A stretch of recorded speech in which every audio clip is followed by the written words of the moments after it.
Moderator silahkan. Baik, Assalamualaikum warahmatullahi wabarakatuh. Perkenalkan, nama saya Yulistawati Mokambu. Pada video kali ini, kami akan mempresentasikan negosiasi lobi diplomasi sebagai suatu konsep yang akan dipresentasikan oleh teman-teman saya. Sebelumnya, saya akan memberikan sebuah rangkaian tentang materi ini. Next slide.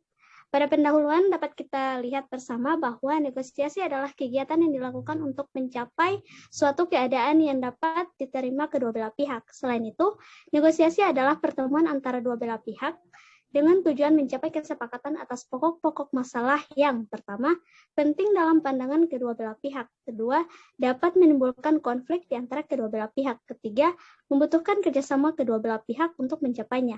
Nah, pada bab ini disajikan materi-materi yang berkaitan dengan konsep dasar dari lobi, negosiasi, dan diplomasi.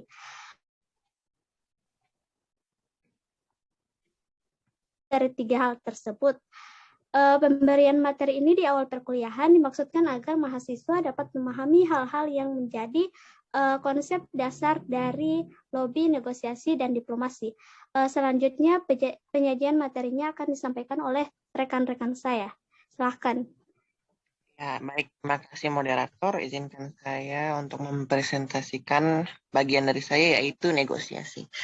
Jadi, pada dasarnya negosiasi itu bisa disebut sebagai perundingan. Jadi, adalah komunikasi timbal balik yang dirancang untuk mencapai tujuan bersama.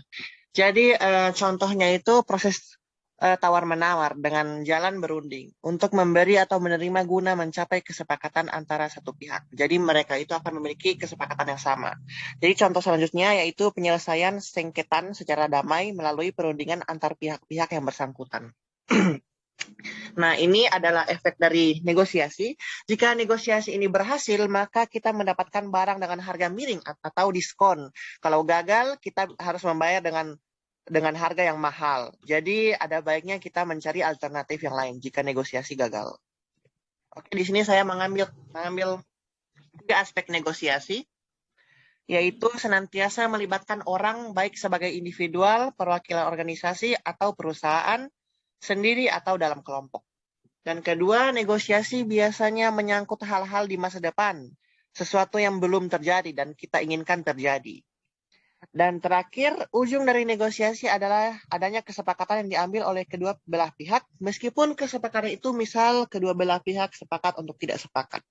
Jadi endingnya itu entah dua pihak itu sepakat maupun dua pihak itu tidak sepakat. Baik, terima kasih. Saya serahkan kepada materi selanjutnya, yaitu saya akan mempresentasikan materi tentang lobby atau lobby. Nah, apa itu lobby? Lobby itu adalah aktivitas komunikasi yang dilakukan oleh individu ataupun kelompok dengan tujuan mempengaruhi target, sehingga dapat memberikan keuntungan untuk diri sendiri ataupun organisasi dan perusahaan pelobby.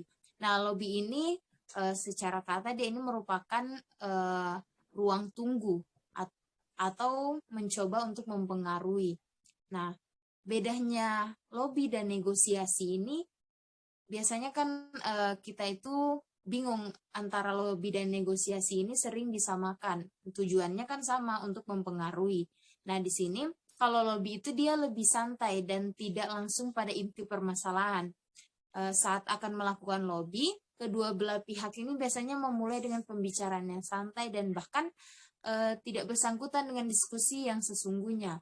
Jadi kedua belah pihak ini ketika melakukan lobby tidak secara, misalnya kalau negosiasi itu dia langsung kelihatan bahwa antara satu belah pihak ini akan mencoba menawar misalnya satu harga atau satu kesepakatan untuk diubah. Tapi kalau lobby ini dia pembahasannya itu tidak langsung menjurus di situ, tetapi tetap dia akan mencoba untuk mempengaruhi lawan bicaranya untuk sepakat misalnya dengan kesepakatan yang akan dia bawa seperti itu. Nah, untuk kegunaan lobby sendiri atau negosiasi dia sejatinya itu merupakan cara yang paling efektif untuk mengatasi dan menyelesaikan konflik atau perbedaan kepentingan. Misalnya dalam satu kesepakatan atau dalam satu musyawarah ini terjadi satu kesepakatan yang tidak menguntungkan misalnya untuk satu belah pihak dan merasa pihak yang satunya merasa tidak menguntungkan untuk dirinya, maka bisa ditempuh jalur lobby atau negosiasi ini. Jadi ini adalah jalur untuk bagaimana dalam musyawarah ini dapat titik temunya, dapat kesepakatan yang dua-duanya sama enak dan dua-duanya mungkin akan menguntungkan, merasa menguntungkan seperti itu. Mungkin bisa di next slide-nya. Kemudian dalam pokok pikiran lobby itu, yang pertama itu ada kegiatan lobby yang melibatkan beberapa pihak, yaitu pelobi dan dilobi.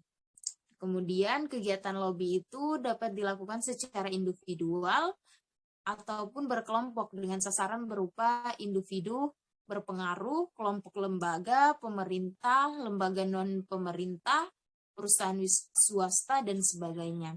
Kemudian lobby itu adalah kegiatan yang bersifat informal atau tidak resmi. Nah, asal-usul lobby adalah ruang teras di dekat pintu masuk hotel, bioskop, dan sebagainya.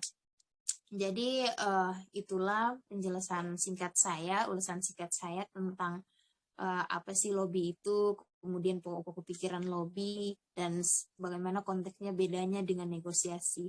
Mungkin saya akan langsung berikan ke pemantik selanjutnya yang akan menjelaskan tentang materi diplomasi. Oke, silakan Eja. Oke, terima kasih. Selanjutnya saya akan menjelaskan apa itu diplomasi. Diplomasi adalah praktek mempengaruhi keputusan dan perilaku pemerintah asing atau organisasi antar pemerintah melalui dialog, negosiasi, dan cara non-kekerasan lainnya. Bedanya dengan dua metode tadi, itu adalah tindakan-tindakan diplomasi diambil untuk menjaga serta memajukan kepentingan nasional sejauh mungkin dan dilaksanakan secara damai.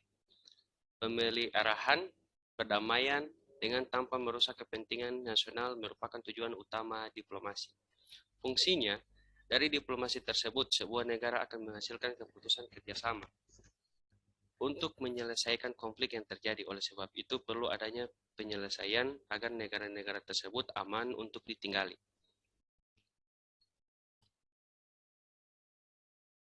Diplomasi berasal dari kata Yunani, diplon, yang berarti melipat. Dan juga diplomasi adalah the art of negotiation, yang berarti seni berunding, khususnya tentang perjanjian di antara negara-negara. Diplomasi merupakan suatu cara komunikasi yang dilakukan antara berbagai pihak, termasuk negosiasi antara wakil-wakil yang sudah diakui. Praktik-praktik negara semacam itu sudah melembaga sejak dahulu, dan kemudian menjelma sebagai aturan-aturan hukum internasional. Diplomasi pada hakikatnya juga merupakan negosiasi dan hubungan antar negara yang dilakukan oleh pejabat pemerintahan. Untuk itu diperlukan suatu seni dan kemampuan serta kepandaian untuk mempengaruhi seseorang sehingga dapat terjadi tujuannya. Tugas utama dari diplomasi itu adalah menyangkut keterwakilan atau mewakili suatu negara di negara lain dengan tujuan menyelesaikan masalah di negara tersebut agar bisa mendapatkan satu jalan kerjasama terhadap negara lain. Itu inti dari diplomasi. Itulah penjelasan singkat dari saya. Saya kembalikan ke moderator. Terima kasih. Ya baik, itulah pemaparan dari teman-teman saya. Singkatnya kesimpulannya, lobby dan negosiasi satu hal yang sangat penting untuk kehidupan sehari-hari, untuk mempengaruhi orang lain. Sedangkan diplomasi merupakan suatu tindakan yang dapat kita ambil untuk menyelesaikan suatu masalah. Seperti itu. Demikian pemaparan dari kami. Wabillahi taufiq wal hidayah. Assalamualaikum warahmatullahi wabarakatuh. Waalaikumsalam warahmatullahi wabarakatuh.